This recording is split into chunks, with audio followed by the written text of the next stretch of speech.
자, 계속해서 보시죠. 지금 건축 절차 중에 382쪽 3절 이제 허가를 보실 차례입니다. 자, 지금 이제 계속 보시고 계시는 거죠. 절차요. 허가 신청을 넣어서 그다음에 허가를 받고 허가를 받은 다음에 건축을 하고 허가 받은 대로 했는지 어긴 거 있는지 없는지 공사 끝났음에 대한 검사 사용 승인을 받게 됩니다.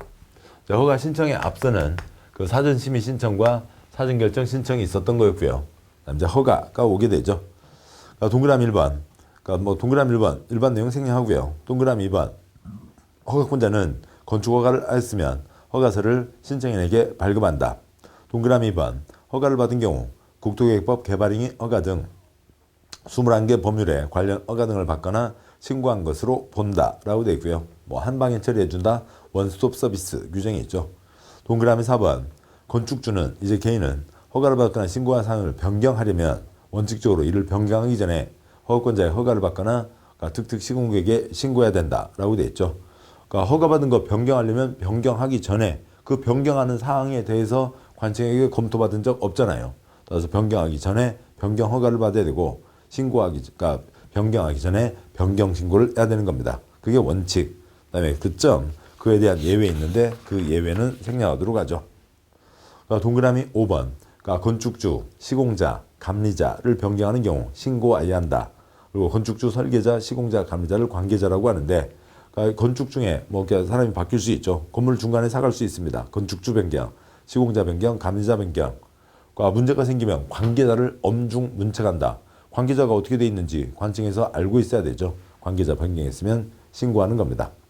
건물 사고 파는데 허가받는 건 아니고요. 사절 건축, 허가를 받았으면 건축을 합니다. 뭐 굵은 1번, 착공 신고가 있는데요. 동그라미 1번, 허가 대상 건축물, 그다음에 신고 대상 건축물, 허가 대상 가설 건축물에 대한 규정에 따라 허가받거나 신고한 건축물에 공사를 착수하고자 하는 건축주는 허가권자에게 그 공사 계획을 신고한다. 그러니까 며칠 전까지 신고한다. 뭐 그런 착공 신고 시한은 없습니다. 왜냐하면 허가받은 것은 그러니까 건물이 들어설 수 있는 가능성인 거죠. 그러니까 그런데 허가받았다고 무조건 다 건축하는 거 아니죠. 또 허가받고 건축하지 않으면 징역 보낸다. 그런 규정도 없습니다. 돈 없으면 안 지을 수도 있는 거잖아요. 허가받은 건 가능성이고 그다음에 실제로 이제 나는 꼭 착공 들어간다. 착공한다. 라고 하는 실제적인 것들을 확인하기 위해서 착공 신고를 하게 하는 겁니다. 뭐 동그라미 2번 특수구조 건축물 뭐 생략하고요.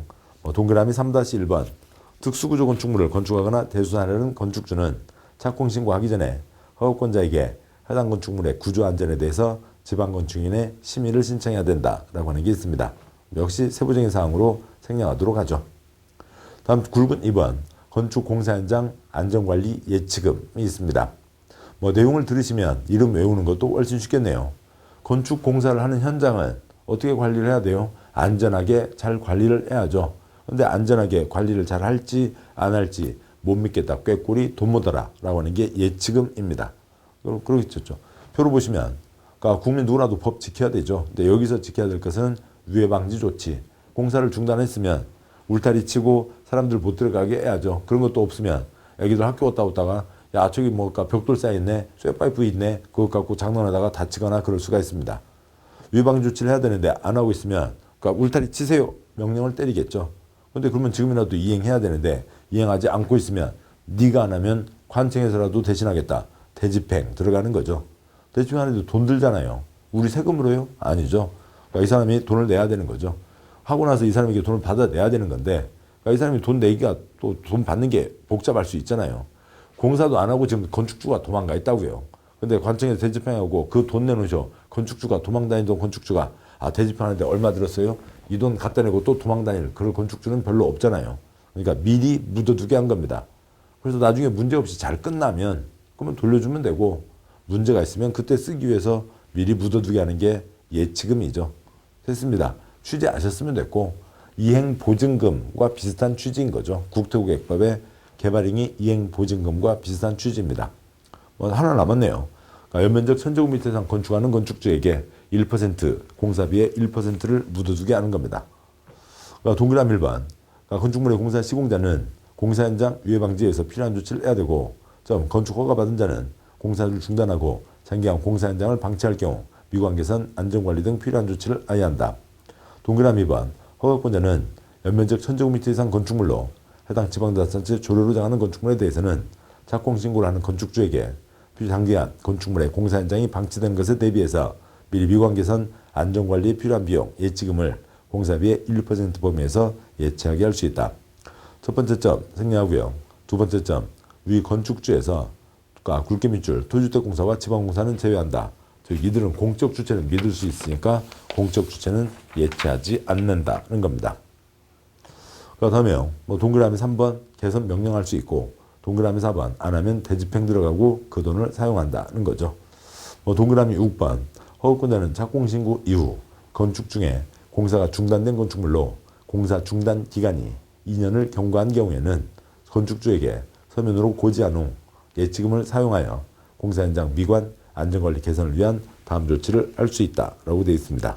2년 동안 중단되어 있으면 2년이 지났으면 중단기간 2년 지나면 고지하고 그 돈 바로 쓸 수도 있다는 거죠. 굵은 3번 공사 감리가 있습니다. 감리요. 불법 자재 쓰는지 안 쓰는지 아니면 도면대로 제대로 하는지 감독하는 게 감리이죠. 동그라미 1번 건축주는 대통령으로 정하는 건축물을 건축하는 경우 건축사 또는 건축감리 전문회사, 종합감리 전문회사를 공사감리자로 지정하여 공사감리를 하게 하여한다. 동그라미 2번 생략하고 그 아래 표요.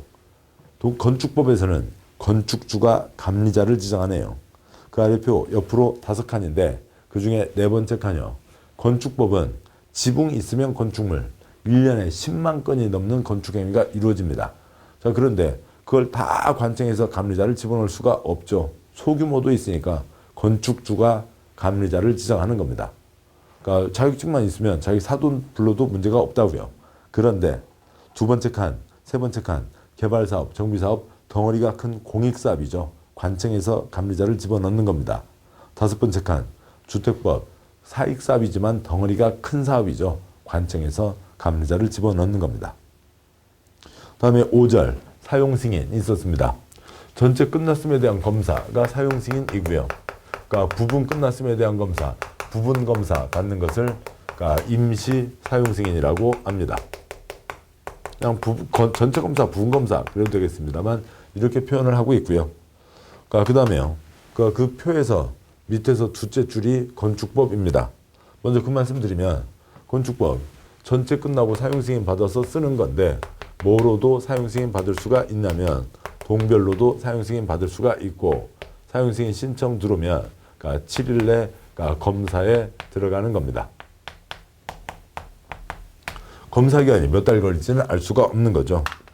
부분 검사를 임시 사용승인이라고 하는 거고요. 부분 검사 받았으면 나머지 공사 끝내야 되죠. 나머지 공사 2년 플러스 연장까지는 나머지 공사 끝내라. 임시 사용승인 기간은 2년 내로 한다. 연장할 수 있다라고 되어 있습니다. 먼저 이 표의 취지는 표의 첫째 줄이요. 전체 검사 받아서 쓰는 게 원칙, 부분 검사 받을 수 있습니다. 5동 중에서 5동을 짓겠다고 했으면 5동이 다 끝나야 목적한 대로 쓰게 되고 사람들이 다 편하게 다 이용할 수가 있죠. 그 중에서 3동만 먼저 씁시다 할 수도 있다고요. 그게 둘째 줄 국토계획법만 빼고 나면 나머지 다 개발법도 부분검사, 정비법도 부분검사, 건축법도 부분검사, 주택법도 부분검사 다 가능합니다. 둘째 줄 개발행위의 부분검사가 안 되는 거는 국토계획법 개발행위는 개발과 환경과 시설이 세트로 가야 되죠. 세트로 다 이루어져야 되지 부분만 해서는 안 되는 겁니다. 그래서 부분검사가 없고요. 나머지는 다 부분검사 가능하고 그 이름을 뭐라고 하냐 그런 건 초점 아닙니다. 국토계획법은 준공검사, 건축법은 사용승인, 주택법은 사용검사라고 하는데 그 이름은 초점 아니고 7일 내 검사에 들어간다. 동별이 부분이잖아요. 근데 여기 부분이 따로 있고 여기 동별이 따로 있다고요. 동별로는 사용승인도 가능하고 동별로는 임시사용승인도 가능하겠죠. 부분이니까요. 또 부분검사의 대표적인 예로 잠실 롯데2를 들 수 있습니다. 123층 건물 중에서 지금 6층까지 먼저 쓰고 있는 거죠. 부분검사고 나머지 2년 플러스 연장 2년보다 더 길게 쓸 수도 있죠. 길게 나머지 공사를 끝내갈 수 있습니다. 자, 기본 내용은 다 보셨고 문장 보시죠. 1-1번 동그라미 1번 건축주가 허가를 받았거나 신고를 한 건축물의 건축공사를 완료한 후 건축물을 사용하려면 감리 완료 보고서, 공사 완료서를 첨부해서 허가권자에게 사용 승인을 신청한다.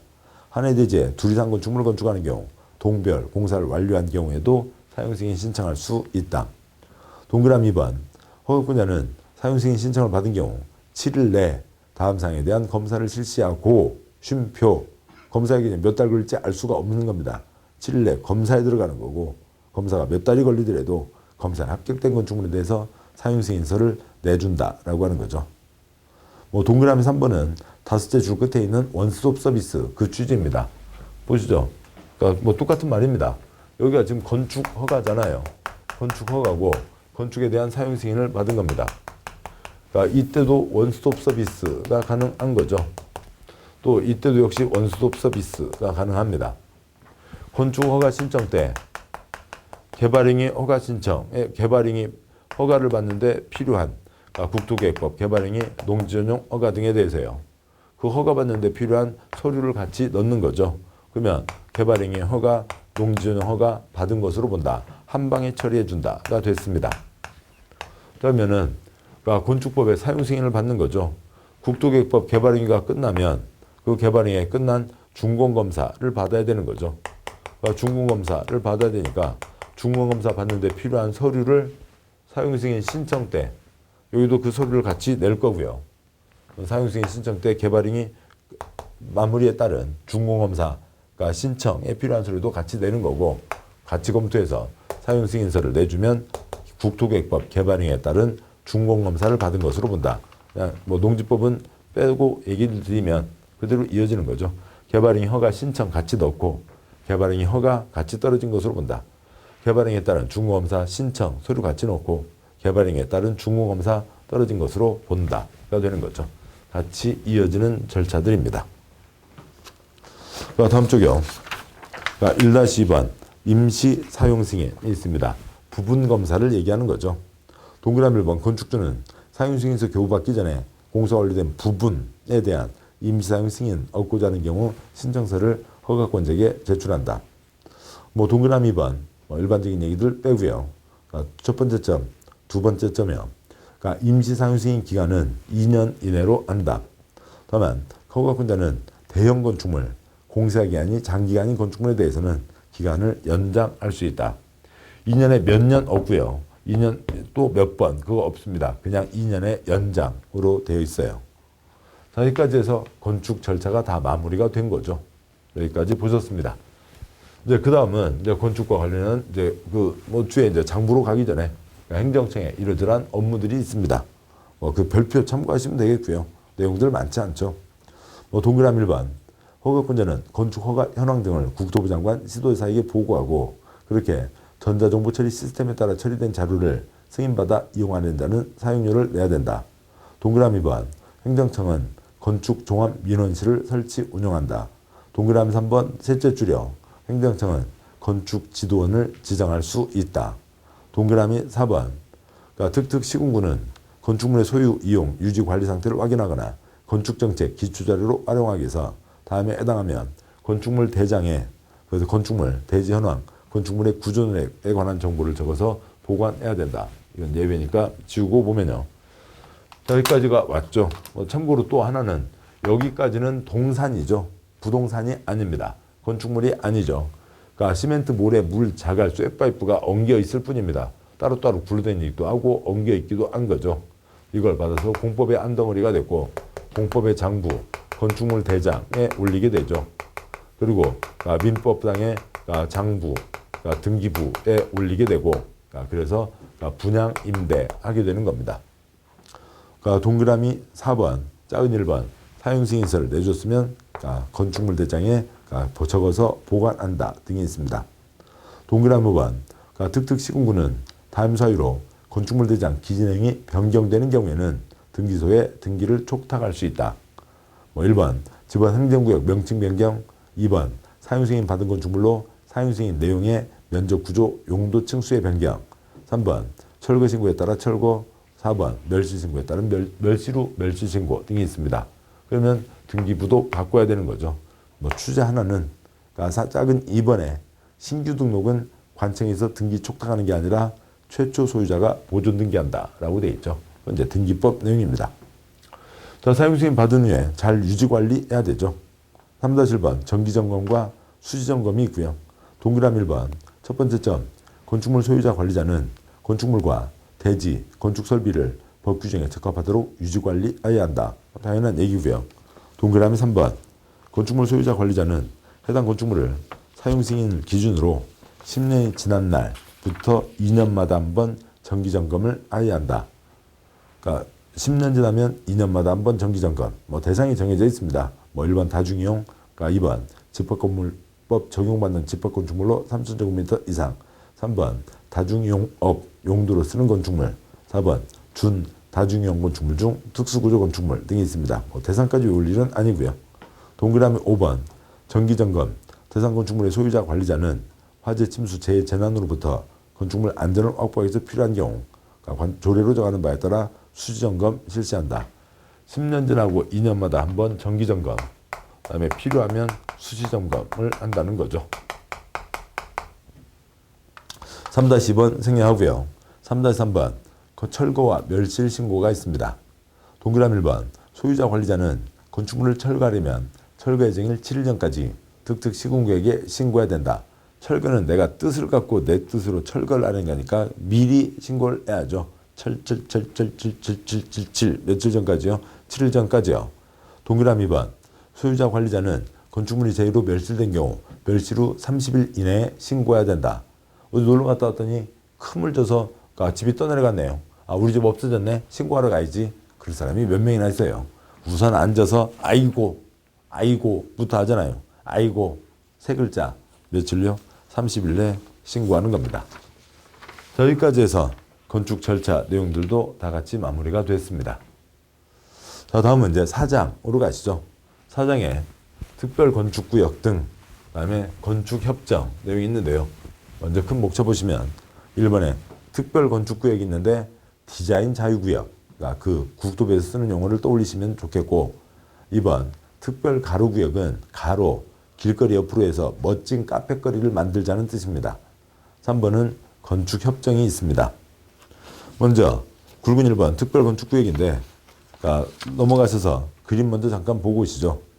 393쪽 아래 그림이 있습니다. 그러니까 이 제도가 만들어지고 나서 우리나라 1번, 2번 특별건축구역이에요. 그러니까 1번, 그러니까 그 서울 강남에 공공주택 디자인 시범지구 A-4블럭이 있는데, 뭐 그림을 크게 하기에는 좀 아까워서요. 그림을 짧게 했습니다만, 좀 자세히 보시면 동과 동 사이가 이러저러하게 다 연결되어 있습니다. 아파트 단지를 보면 동과 동이 다 떨어져 있잖아요. 그러니까 그래서 뭐 아는 집, 그러니까 비 오는 날 부침개 붙여서 하나 갖다 주려고 해도, 그러니까 부침개를 이렇게 막 꾹꾹꾹 접어서 갖고 가면 좀 맛이 그렇잖아요. 막 보기가 그렇잖아요. 그러니까 접시에다 들고요. 비 오니까 우산 들고요. 현관 내려가서 엉덩이로 문 열고요. 그 다음에 이제 해서 이렇게 가야 되는데, 여기는 동과 동 사이가 다 연결되어 있으니까 마음 편안히 가실 수가 있는 거죠. 아이들 서로 나 잡아봐라 뛰어놀 수 있을 거고요. 그럼 어느 집 할머니 이놈들아 시끄러 나가서 놀아 하시는 할머니도 계시겠고요. 아무튼 그렇게 되어 있습니다. 멋지잖아요. 새롭잖아요. 다음에 그 A-5블럭은 뭐 그림이 그렇긴 뭐 작아서 그렇습니다만 지금 산이 흘러 내려오는 것과 비슷한 형태의 아파트잖아요. 이런 아파트 보신 적 있어요? 좀 아파트 이제 사고박스 그만 멋지게 해보자고요. 멋지게 해보자. 디자인 자유구역입니다. 국토부 문서에 바로 디자인 자유구역이라고 얘기하는 거예요. 391쪽 와서요. 멋지게 지어보자 라고 하는 겁니다. 901번, 1-1번, 동그라미 1번 특별건축구역이란 조화롭고 창의적인 건축물의 건축을 통해서 도시경관의 창출, 건설기술 수준 향상, 건축 관련 제도 개선을 도모하기 위해서 이 법 관계법령에 따라 일부 규정을 적용하지 않거나 완화 또는 통합하여 적용할 수 있도록 국토부 장관 지도자가 특별히 지정하는 구역을 말한다. 첫째 줄에 멋지게 해보자고요. 도시경관의 창출, 건설기술 수준 향상. 이렇게 지어도 되네. 건축 관련 제도 개선. 이게 걱정돼서 이렇게 규제하고 있었는데 이걸 규제를 이렇게 바꿔도 되겠구나 라고 하는 것들을 하기 위해서 셋째 줄 건축법의 일부 규정을 적용하지 않겠다고요. 또 아니면 완화하겠다고요. 한 동마다 이것 갖춰라 저것 갖춰가 아니라 통합해서 적용하겠다고요. 특별한 경우들이죠. 뭐 동그라미 2번은 이제 국토계획법 내용입니다만, 그러니까 국토계획법 입지규제 최소구역 지정된 지역은 특별건축구역으로 본다. 즉 이 주에 있는 특별건축구역의 혜택 조항을 다 갖다 쓰겠다. 그런 얘기입니다. 1-2번 특별건축구역 지정 대상 지역. 어지간하면 새로 개발되는 곳들을 다 지정할 수가 있는 거겠죠. 국토부 장관 시도에서는 도시나 지역의 그러니까 일부가 특별건축으로 특례 적용이 필요하다고 인정하는 경우에 특별건축구역을 지정할 수 있다. 근데 그 세부 규정들이 쭉 작은 글자로 있고요. 그냥 그 취지만 이해하시면 됩니다. 자, 1-2번과 대비되는 1-3번 두 가지를 한 세트로 보시면 되는 거죠. 1-3번이요. 그러니까 지정할 수 없는 지역.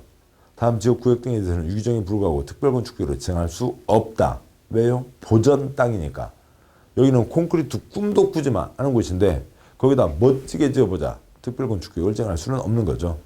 작은 1번에 개발제한구역, 2번 자연공원, 설악산 국립공원 같은 곳이요. 3번 접도구역, 길 바로 옆에 건물 못 짓게 돼 있죠. 4번에 보전산지, 5번에 군사기지, 군사시설 보호구역은 당연히 건물을 지을 수 없는 곳입니다. 1-4번 아까 적용하지 않는다, 완화 적용한다, 통합 적용한다가 있었죠. 동그라미 1번 특별건축에 건축하는 건축물에 대해서는 다음 규정을 적용하지 않을 수 있다. 근데 뒷내용 아직 보기 전에 용적률은 아래에 없어요. 적용하지 않을 수 있다. 용적률은 없습니다. 그러니까 용적률은 지켜야 된다고요. 이게 그 동네를 멋지게 해보자는 거지 건축주 떼돈 벌으라는 제도는 아니죠. 용적률은 지켜야 됩니다. 1번 대지안의 조경. 그렇다고 해서 여기에 뭐 나무 한 그루도 없다는 게 아니라 건물 하나하나마다 요렇게 이렇게 해야 된다 그런 것들이 아니라 아무튼 그 단지 전체적으로 멋지게 조경을 따로 할 수가 있는 거죠. 건폐율이요. 이 작은 2번 건폐율. 저 아래 A-4 블럭에서 보다시피 그러니까 거기 동과 동 사이에 다 통로가 있는데 위에서 내려다보면 그림자가 생기는 거잖아요. 그것까지 다 건폐율로 들어가게 되고 그러면 아파트 평수를 줄이고 통로를 만든다? 그럴 사람이 누가 있어요? 그러니까 이 규정이 없으면 통로를 만들 수가 없는 거죠. 동과 동 사이에 통로가 있다는 것 자체가 건폐율을 적용하지 않으니까 가능한 겁니다. 3번 대지안의 공지, 4번 높이 제한, 5번 일조 확보 높이 제한, 6번 주택건설 일부를 적용하지 않을 수 있습니다. 동그라미 2번 두째 줄 끝에 몇 가지는 완화에 적용하는데 세부적인 내용 빼고요. 그러니까 3번이요. 특별건축구역에서 다음 규정에 대해서는 개별 건축물마다 적용하지 않고 특별건축구역 전부 일부를 대상으로 통합하여 적용할 수 있다. 그래서 한 동마다 뭐 갖추는 게 아니라 단지 전체에 크게 멋지게 해보자는 겁니다. 1번 건축물에 대한 미술작품, 2번 부설주차장, 3번 공원 등이 있습니다. 뭐 가끔 가다 보면 어느 건물 앞에 철판 한 2개 용접해 놓은 게 있습니다. 뭐 이게 뭐래? 미술작품이래요. 어디 가면 돌덩이 2개 쌓아놨어요. 이게 뭐래? 미술작품이래요. 그런 식으로 하지 말고 한 동마다 요만큼 뭐 어수선하게 하지 말고 단지 아주 멋진 거 하나를 지으면 그것 자체로도 하나의 관광 명소가 될 수 있는 거잖아요. 그러니까 1-5, 그러니까 뭐 부설주차장도 역시 마찬가지고요. 요즘에 이제 우리나라에도 몇 군데들 있습니다. 대표적인 예로 지금은 이제 그 상가가 좀 다른 데가 더 크게 생겨졌고 여기가 좀 많이 줄었습니다만 처음에만 해도 경기도 고양시 일산에 라페스타라고 하는 상가가 있었는데 있는데요. 그 상가가 위로 지상으로는 건물이 4동, 6동이 있지만 지하로는 그냥 주차장 하나죠. 전체 그 블럭 전체가 퉁 트여져 있는 지하 주차장입니다.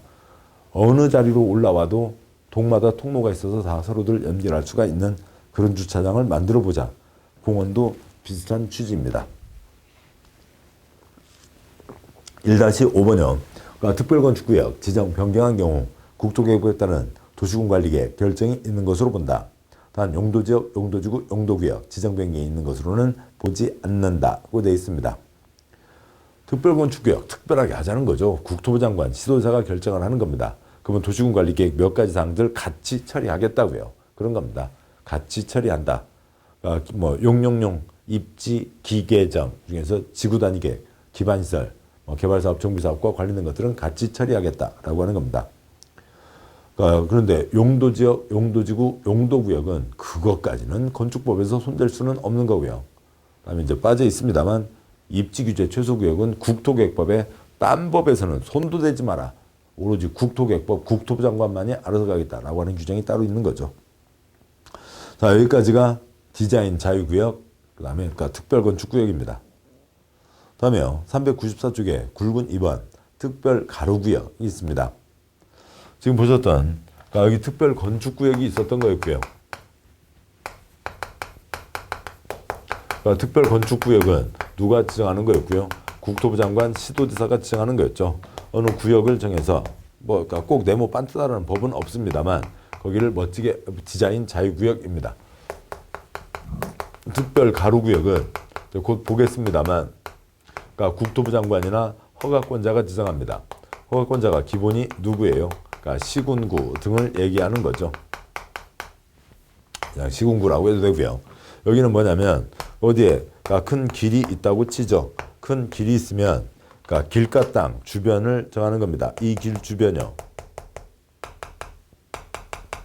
여기 주변을 특별 가로구역으로 정하는 겁니다. 그래서 뭐라고요? 이 길이 카페거리가 되는 거죠. 꼭 카페만 지으라는 법은 없지만 우리한테 이렇게 일상적으로 쓰는 용어로는 어디 카페거리를 얘기할 수가 있는 거죠. 길가 주변을 정하는 겁니다. 2-1번 동그라미 1번 국토부 장관 허가권자는 도로에 인접한 건축물의 건축을 통해서 조화로운 도시경관의 창출을 위해서 이 법 관계법령에 따라 일부 규정을 적용하지 않거나 완화해 적용할 수 있도록 미관지구에서요. 얘는 미관지구에서요. 다음 도로에 접한 대지의 일정 구역을 특별건축구로 지정할 수 있다. 1번 건축선을 후퇴한 대지에 접한 도로로 어찌고저찌고 건축선 후퇴하라고요. 건물 좀 뒤로 빠지라고요. 건물이 뒤로 빠져 있으면 그 자리에 테이블을 놓고 그게 카페거리가 되는 거죠. 2번 허가권자가 리모델링 활성화가 필요하다고 인정해서 지정 공고한 지역. 리모델링 재건축에 대비되는 겁니다. 전부 철거하고 새로 짓는 게 재건축. 일부 철거, 일부 존치가 리모델링입니다. 일부 놔둔다고요. 다 뜯어내는 게 아니죠. 만약에 여기 블록 전체를 싹 철거하고 새로 올리는 개발 사업이라든지 정비 사업이 진행되는 곳이면 그 중에 어딘가를 새로 그냥 만들면 되는 거지. 어딘가를 여기를 멋지게 계속 어떻게 해보자라고 할 게 아닌 거잖아요. 있던 곳에다가 조금 뭔가 예쁘게 해보자는 게 특별 가로구역이 되는 거죠. 싹 철거하면은 그냥 새로 만들면 되는 겁니다. 3번 보행자 전용 도로로 도시민 간 개선을 위해서 조례로 정하는 도로. 4번 문화지구의 도로 등등이 있습니다. 카페거리, 미관지구의 카페거리를 얘기하는 거고요. 동그라미 2번 절차, 동그라미 3번 생략하고요. 2-2번 동그라미 1번 내용은 생략하고 동그라미 2번 특별가로구역의 변경 절차 및 해제, 특별가로구역 내 건축물에 관한 건축기준의 적용 등에 대해서는 특별건축구역 지정 절차에 대한 규정을 준용한다. 이 제도의 이 절차에 비슷한 내용들은 여기에도 그대로 적용을 하겠다. 여기는 특별건축구역, 디자인자구역, 국토부 장관 지도자, 특별가로구역, 국토부 장관 허가권자, 미관지구에서 가로에 접한 곳, 카페거리를 만들자라고 하는 겁니다. 다음에요. 굵은 3번 건축협정이 있습니다. 협정, 개인 간의 약속을 정하는 건데 개인 간의 약속이면 그렇게 하면 그냥 민법으로만 끝나는 거죠. 안 되니까 공법에 도장이 얹어져서 효력을 발생시키는 겁니다. 그렇게 하고 그 약속에 따라서 어느 개인 한 필지 개별 건축물 어떻게 하는 것보다 약속을 정해서 그 땅 전체를 한 덩어리로 보고 건물도 한 덩어리로 보고 멋지게 지어보자라고 하는 거죠. 멋지게 짓기도 하고 여러 가지 생활도 좀 편하게 해보자는 겁니다. 예를 들어 보면 그 그림에서요. 건축협정이 없으면 왼쪽에 건축협정이 없으면 민법에 따라서요. 대지 경계에서 0.5m 이상을 다 띄어야 됩니다. 그러니까 이쪽 대지 저쪽 대지 0.5m 지금 여기는 강조하다 보니까는 바로바로 붙어 있습니다만 원래는 이제 0.5m는 다 떼야 되는 거죠. 그것까지를 좀 전제로 하고 있습니다. 자, 그러니까 이쪽도 0.5를 떼니까 1m 횡 튀어 있는 공간이 생기는 거죠. 기억 어디 아시겠어요? 보시나요? 상가 건물에 이쪽 상가 조그만 담이 있든 없든 그 1층에서 보면요. 그 에어컨 실외기 몇 개 있고 쓰레기 막 이것저것 이렇게 있는 그런 조그만 공간이 있습니다. 그게 0.5m, 0.5m 하다 보니까 이제 그런 공간이 생겨져 있잖아요. 그 상가의 가장 중요한 땅에 그렇게 방치된 보기도 흉한 그런 곳이 생기게 되는 거죠. 옛날에 그동안에는요. 하나하나 짓는 것 자체가 급한 일이었잖아요. 한국전쟁이 있고 나서 그러니까 뭐 폭격으로 완전 다 그냥 뭐 폐허였었잖아요. 그러니까 거기에 이제 건물 지어서 쓰기도 바쁘고 옆집에 피해 주지 말고 건물 지어. 피해는 주지 마. 그래서 그렇게 한 건데 이제는 건물 다 들어섰으니까 이제는 같이 생각해서 멋지게 만들어 보자라고 하는 게 이제 건축협정 제도의 취지입니다. 왼쪽 그림 계속이요. 협정이 없으면 셋째 줄 각 동마다 그러니까 그 뒤에서 보겠습니다만 대지와 도로의 관계 2m 이상 도로에는 접해야 됩니다. 다음에요. 그러니까 각 필지 대지마다 한 동이 올라서게 한 동이든 두 동이든 올라서게 됩니다만 거기다 지하층 만들려는데 요만한 땅에다 요만한 지하층 뭐 공사비는 많이 들고 무슨 분양 임대가 되겠어요. 지하층 만들 엄두도 안 나는 거죠. 각 동마다 주차면 한 면 이상은 갖춰야 되는데 집주인차 하나 넣기도 빠듯합니다. 오른쪽이요. 건축협정을 체결하면 그 땅 네 덩어리를 하나로 보는 겁니다. 네 동 건축물을 한 덩어리로 봐주는 거라고요. 그래서 네 동 건축물 전체를 맞벽으로 하나로 붙여서 지을 수도 있고, 그래서 땅 하나, 그러니까 네 필지의 땅을 하나로 본다고 그랬죠. 그 다음에 네 동의 건축물을 하나로 본다고 그랬죠. 그 한 덩어리가 그러니까 2m 도로에 접하기만 하면 되는 겁니다. 그러니까 도로에 접하지 않은 땅들도 같이 따라서 건축할 수가 있게 되는 거죠. 그 다음에 그 한 덩어리에 큰 지하층을 하나로 만들 수가 있죠. 그 다음에 그 한 덩어리에 여기 공간이 있으니까 유용하게 써서 큰 주차장도 만들 수가 있게 되는 겁니다. 그런 게 건축협정의 기본 취지이고 기본 목적입니다. 3-1번 입법 취지는 직접 법조문은 아니지만 한번 보자고요. 도시건축물 정비를 토지 소유자 등이 자발적으로 참여해서 효율적으로 추진할 수 있도록 토지 소유자 등이 일정한 구역을 정해서 건축협정을 체결할 수 있도록 하고, 건축협정이 체결된 지역에 대해서 필요한 지원을 할 수 있도록 하며, 건축협정을 맺은 경우 대지의 분할 면적, 건축물 높이 제한 등에 대한 특례를 정한다. 3-2번 건축협정에 따른 특례. 물론 법조문으로는 특례는 저 뒤에 있어요. 근데 특별한 예외, 혜택을 준다. 그게 목적이죠. 뭐 들라고 건축협정 제도가 있냐고요. 그게 목적이고 가장 앞에 써놨습니다.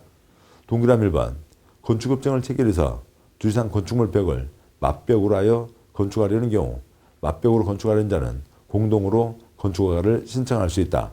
맞벽 50cm 이내의 벽이고요. 그러니까 줄여서 20cm 이내, 빵센치 하나의 벽, 합벽으로 할 수도 있습니다. 동그라미 2번 건축협정 인가를 받은 건축협정 구역에서는 다음 관계 법령의 규정을 개별 건축물마다 적용하지 않고 건축협정 구역에 전부일부를 대상으로 통합하여 적용할 수 있다. 그 땅 전체를 한 덩어리로, 건물 전체를 한 덩어리로 보고 적용하겠다고요. 1번 대지의 조경, 나무 심는 거요. 2번 대지와 도로의 관계 2m 이상 접해야 된다. 3번 계단, 4번 지하층, 5번 건폐율 용적률. 다만 건폐율 용적률은 연접한 둘 이상 대지에 한정하여 통합 적용할 수 있다. 뭐 당연한 얘기죠. 뭐 10개 땅을 붙여놨는데 1번하고 7번하고 2, 3, 4번은 빼고 얘네들만 어떻게 합칠 수는 없잖아요. 붙어 있는 곳에서만. 6번 부설주차장, 7번 우편 수치환, 8번 개인 하수 처리시설 등에 대해서 통합하여 적용할 수 있다. 특히 여기서 이제 이 제도의 취지에서 강조하는 게 4번과 6번이 가장 눈에 들어오는 거고요. 그러니까 그걸 이제 현상적으로 강조를 했고요. 이 제도를 만들면서 지하층과 주차장을 통합하여 만들어서 훨씬 낮게 땅을 이용할 수 있고 이용도 훨씬 나아집니다. 동네도 멋져집니다. 강조했고요. 2번 대지와 도로 관계도 센 거죠. 전체 땅 중에 2m만 도로에 접해 있으면 되는 겁니다. 건폐율 용적률이요. 통합해서 할 수 있다는 거죠. 이런 목적을 위해서 건축협정 제도가 있는 겁니다. 3-3번 건축협정 체결 대상 지역. 근데 아무데나 막할 수는 없어요. 대상 지역이 정해져 있습니다. 동그라미 1-1번 토지 또는 건축물 소유자, 지상권자 등 대통령으로 정하는 자, 소유자 등은 전원 합의로 그러니까 다음 지역 구역에서 건축물의 건축, 대유산, 리모델링에 대한 협정, 건축협정을 체결할 수 있다. 민사상의 협의에서부터 시작을 해서 협정을 가고 공법의 도장을 받게 되는 거죠. 전원 합의로 신청하는 겁니다. 시작이 되는 거죠. 근데 정할 수 있는 대상곳이 1번 국토계획법의 지구단위계획구역. 2번 도시정비법의 주거환경 개선사업, 주거환경관리사업 시행하기 위해서 지정고시된 정비구역. 3번 도시재정비 촉진법에 따른 존치지역. 4번 그 밖의 경우가 있습니다. 1번 지구단위계획구역이 있는데 지구단위계획구역 지정돼 있는 곳에서만 할 수 있다. 아이고 우리 동네는 지구단위계획이 안 돼 있으니까 못 하겠네. 아쉬워서 어쩐데. 그게 아니잖아요. 공법 공부 열심히 하고 계시잖아요. 이 기지개는 제한할 수 있잖아요. 기반시설, 지구단위계획구역과 지구단위계획, 그다음에 개발진흥지구 중 유통공업 이쪽에 대해서는 제한할 수 있는 거죠. 제한해서 하면 되잖아요. 그러니까 2번, 3번은 전면 철거가 아닌 곳이죠. 만약에 어느 동네가 있는데 거기를 싹 철거하고 새로 신도시를 짓는다고 만들어 생각해 보자고요. 근데 거기 옛날 과수원, 그러니까 배나무 과수원, 복숭아 과수원 그거 합쳐서 건축협정이요? 무슨 의미가 있어요? 싹 밀 건데 싹 미는 곳이 아니니까 협정을 체결할 수가 있는 거죠. 2번, 3번 등이 있습니다. 동그라미 1-2번 생략하고요. 동그라미 2번 위 각 호의 지역구역에서 둘 이상 토지를 소유한 자가 1인인 경우에도 그 토지 소유자는 해당 토지의 구역을 건축협정 대상 지역으로 하는 건축협정을 정할 수 있다. 이 경우 그 토지 소유자 1인을 건축협정 체결자로 본다. 바로 필지 단위로 매매되므로 여러 필지에 대해서 건축협정을 체결할 수 있다라고 하는 취지입니다. 혼자 땅을 4개 갖고 있어요. 그런데 이 4개 대상으로 해서 협정을 체결할 수 있다고요. 누가요? 내가, 나하고요. 그러면 이제 영화 선생 김봉두 기억나시나요? 차성환 씨요. 강원도 어느 산골에 갔는데 심심하잖아요. 그래서 혼자 고스톱을 칩니다. 혼자 여기서 하고요. 옆자리 가서 치고요. 또 옆자리 가서 치고요. 하고 있는 거죠. 협정을 내하고 나하고 해서 협정을 체결한다고요. 장난스러워 보일 수 있지만 내가 1, 2, 3, 4 땅을 갖고 있는데 한 번 땅은 영원한 땅이요? 아니잖아요. 나중에 3번 땅 팔 수 있죠. 1, 2, 3, 4 전체 협정 체결해서 이 협정에 동의하는 사람이 3번 땅을 사러 올 거잖아요. 그러니까 그런 것들도 활용할 수 있다. 미리미리 할 수 있다. 내 스스로도 여러 땅에 대해서 협정을 체결해서 이런 혜택 조항을 적용할 수 있다라고 하는 거죠. 3-4번 건축협정. 동그라미 1번 지켜야 된다는 거 빼고요. 동그라미 2번 건축업체는 다음 사항을 포함한다. 여러 가지가 있습니다만 건축, 대수선, 리모델링, 건축물의 위치, 용도, 형태, 부대시설 아무튼 그 건축에 대한 세부적인 내용이 다 포함되겠죠.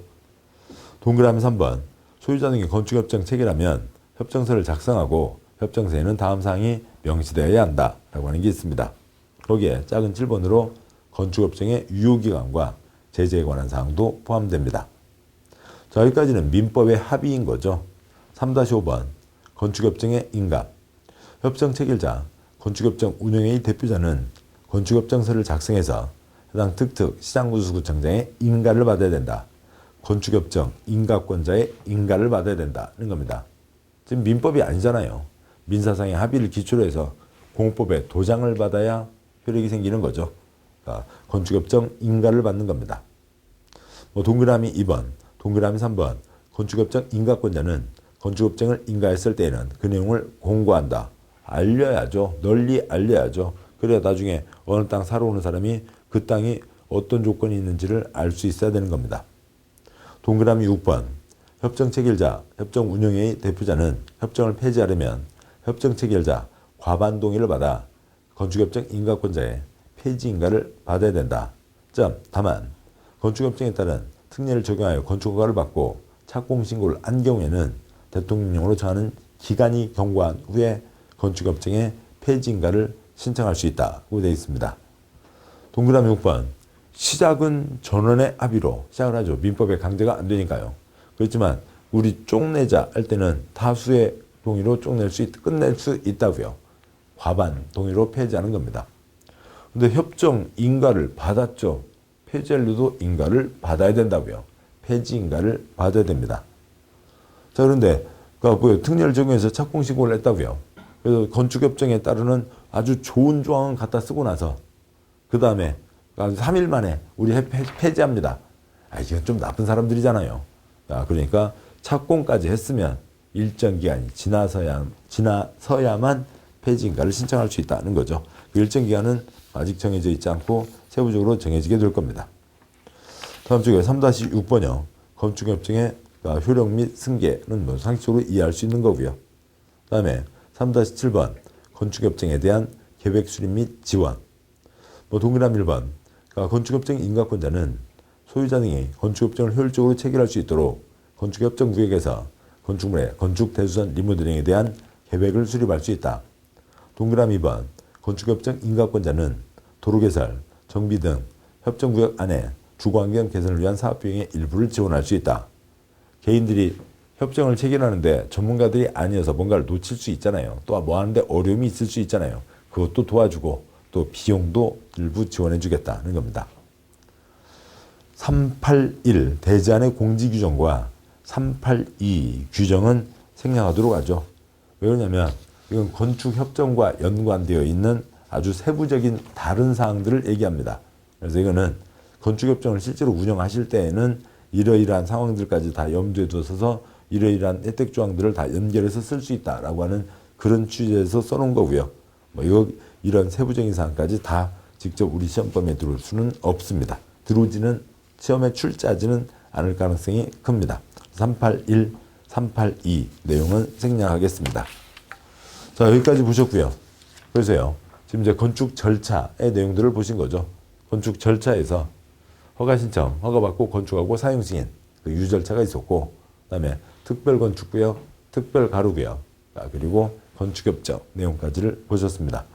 고생하셨고 잠깐 쉬시고 이제 그 다음 내용 흔히 강론이라고 하는 세부적인 사항들로 가도록 하시죠. 수고하셨습니다.